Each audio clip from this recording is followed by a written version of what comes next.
আমি সুমনা। কেমন আছেন আপনারা সবাই? আগামী দিনে আমি বলেছিলাম দাম্পত্য কলহ নিয়ে একটা শিশুর উপর কিভাবে প্রভাব পড়ে সেই বিষয়ে। আজও সেই বিষয়ের উপরেই কিছু কথা আবারও বলবো।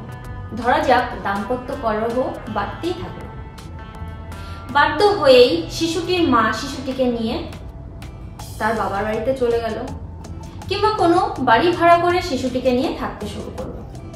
পরিস্থিতি অনুযায়ী ব্যাপারটা ঠিকই আছে, কিন্তু ওই সন্তানের উপর একটা বিরাট প্রভাব পড়ে। হয়তো ওই সন্তানটির বাবা তার নিজের কাছে সন্তানকে রাখতে চায়, সেটা জোরপূর্বক কিংবা সে কোনো একটা আইনের সাহায্য নেয়। এই বিষয়ের ওপরেই তৈরি হয় আবারও একটা অশান্তি। সেই অশান্তিটা কিন্তু থানা থেকে কোর্ট পর্যন্ত গড়ায়। তখন ওই শিশুটি কিন্তু পড়ে আর এক বিপদে। ওই বয়সের শিশুটির কোনো ডিসিশন নেওয়ার ক্ষমতাই থাকে না। বাবা মায়ের এই রেষারেষিতে সে বড্ড ইনসিকিউরিটিতে ভোগে। অনেক সময় বাচ্চাদের মানসিক সমস্যাও দেখা যায়।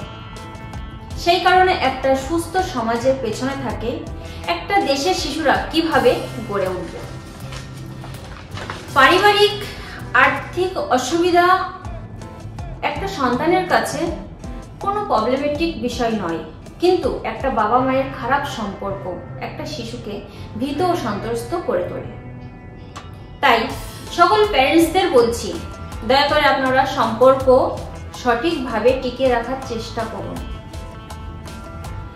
আদারওয়াইজ ক্ষুব্ধভাবে সেপারেট হয়ে যান।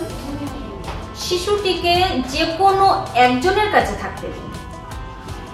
আপনারা লুকিয়ে চুরিয়ে শিশুটির সাথে দেখা করার চেষ্টা করবেন না। যদি আপনাদের দেখা করার প্রয়োজন হয় তাহলে অবশ্যই আপনারা সরাসরি সেখানে যান যেখানে শিশুটি থাকে।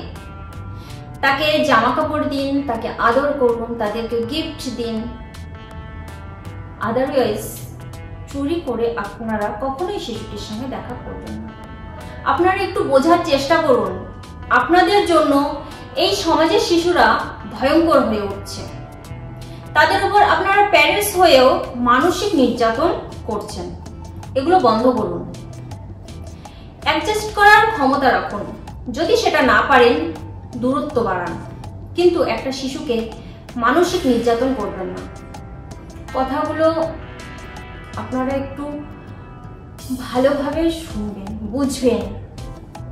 আপনারা অবশ্যই মা বাবা হয়ে বোঝার চেষ্টা করবেন একটা শিশুর উপর সেটা কত বড় একটা নির্মম যন্ত্রণা।